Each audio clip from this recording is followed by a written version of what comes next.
Donald Trump has implemented his largest power grab yet to date. He has taken full control of the power of the purse away from Congress and has stopped all federal grant money from being dispersed out of executive agencies.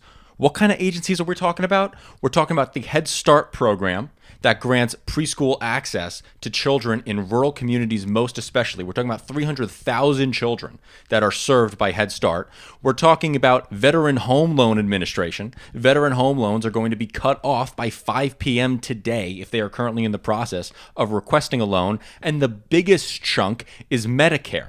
It is Medicaid. It's insanity that Donald Trump has wrestled this constitutional power away from Congress of describing where money goes. It's so obviously unconstitutional, deeply illegal. It's crazy illegal. Like it's not surprising because this is kind of what we expected a Trump administration to do. This is the kind of Democratic backsliding we kind of expected we would see. The overall deep centralization of power within one man. Yeah, and it's just going to be so harmful to not have these federal grants and loans going out. Like the federal government spent $571 billion on Medicaid, which is a program to give health insurance to the poor, and that's just going to be completely turned off. It serves 80 million people in this country.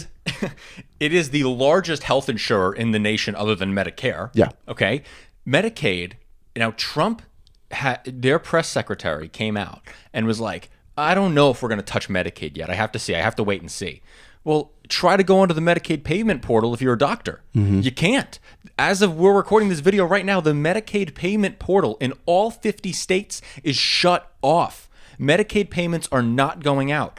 Teachers who are going to get paid this Friday, who work in the Head Start programs, aren't going to get their paychecks. Mm-hmm. There are domestic violence shelters that are run by nonprofits that are given money from the federal government that have already reported to CBS that they are going to have to shut down tomorrow if they do not get their access to federal funds. It is deeply disturbing. It is the antithesis of the entire system of government that we've set up here. Yeah. I don't know what more to say. Yeah, I don't know what else to say either. It's just like craziness. Like it's hard to communicate how nuts this is. And the pain, you have to understand the pain, the drastic effects that millions upon millions of people will feel with losing Medicaid will be instant. It'll be instant. Mm-hmm. And, luckily, we have Democratic states across the country, Massachusetts. Others are in there. New York is in there. She's leading the charge. They're suing in order to say that all of this is illegal, all this is unconstitutional, and they're going to take it to the court system to try to stop this.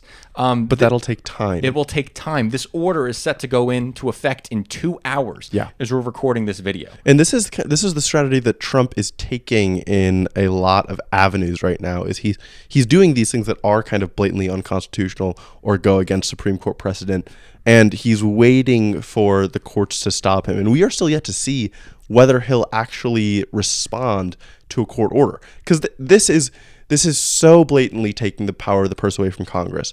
It follows one of the members of Trump's administration, Russell Vought, who's talked about how he fully expects to do impoundment of congressional funding. Yes. We talked about this a few weeks ago. It's basically when Congress allocates money for the executive branch to do something, and the executive branch just says, no, I'm not going to do it. And there was a case brought up in the 70s that said that's completely not allowed.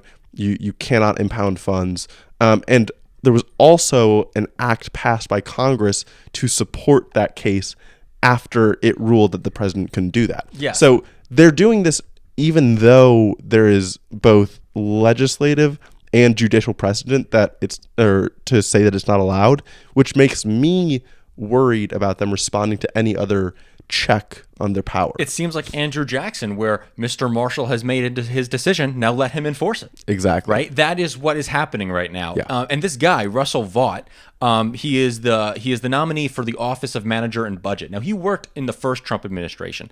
And while he worked in the first Trump administration, some of his worst ideas were kind of kept at bay by the other members in Trump's cabinet and Trump's executive positions. However, now he is going to lead the Office of Manager and Budget with every Republican planning on voting for him.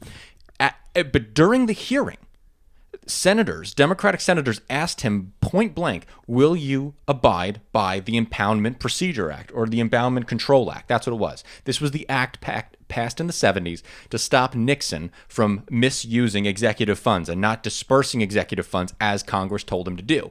They passed the Impoundment Control Act back then, and that has been the rule of law for 50 years. Courts have upheld it. It has been clear. Now, the Office of Manager and Budget said flat out during this hearing, he does not believe that the Impoundment Control Act is constitutional and it will go to the courts. And he's like, the president ran against the Impoundment Control Act during the election, and we will abide by what he ran on in the Democratic process of the election. And when it comes down to it, that is, I feel like, where we should take this conversation. It's like, again, none of this is surprising to us. So this is about to fall onto all of the people who, many of whom voted for Trump, not realizing what the effects were going to be, and now they're going to face the consequences. If you live in a rural area and your area is depressed, poor, loss of economic opportunity, and your neighbors are on Medicaid. If you're living in rural West Virginia, your neighbors are on Medicaid. Or you are. Or you're on Medicaid. Yeah. It's gone now. Donald Trump is threatening to take it all away. Yeah. Destroy your life in the most meaningful and impactful way, going after your health care. 70-something million people are going to lose access to health insurance. What is this going to say about all the hospitals? Are hospitals going to want to cover Medicaid if they think that it could just be taken away whenever the president says willy-nilly? No. Why would a hospital want to take Medicaid insurance? So that means to get healthcare at all, these people are going to have to be paying out of pocket. And again, we are talking about the healthcare program that serves the poorest people in the country. And this isn't because they're lazy. This is people who have lost economic opportunity in the areas in which they live. When we look at the Head Start program, we're not giving we're not giving preschool education to like deadbeats. We're giving it to children who lack access to any other infrastructure to reach an early education. And Donald Trump is ripping all of that away within his second week of being president. It is a drastic reminder of the differences between the two parties. It could not be clearer between what separates a Republican and a Democrat, in my view. It is so blatantly obvious that this decision, I hope, should open a lot of people's eyes up. This is so blatantly obvious what the Republican ideology is versus the Democrat ideology is. It is so blatant. I hope people are able to recognize that truly.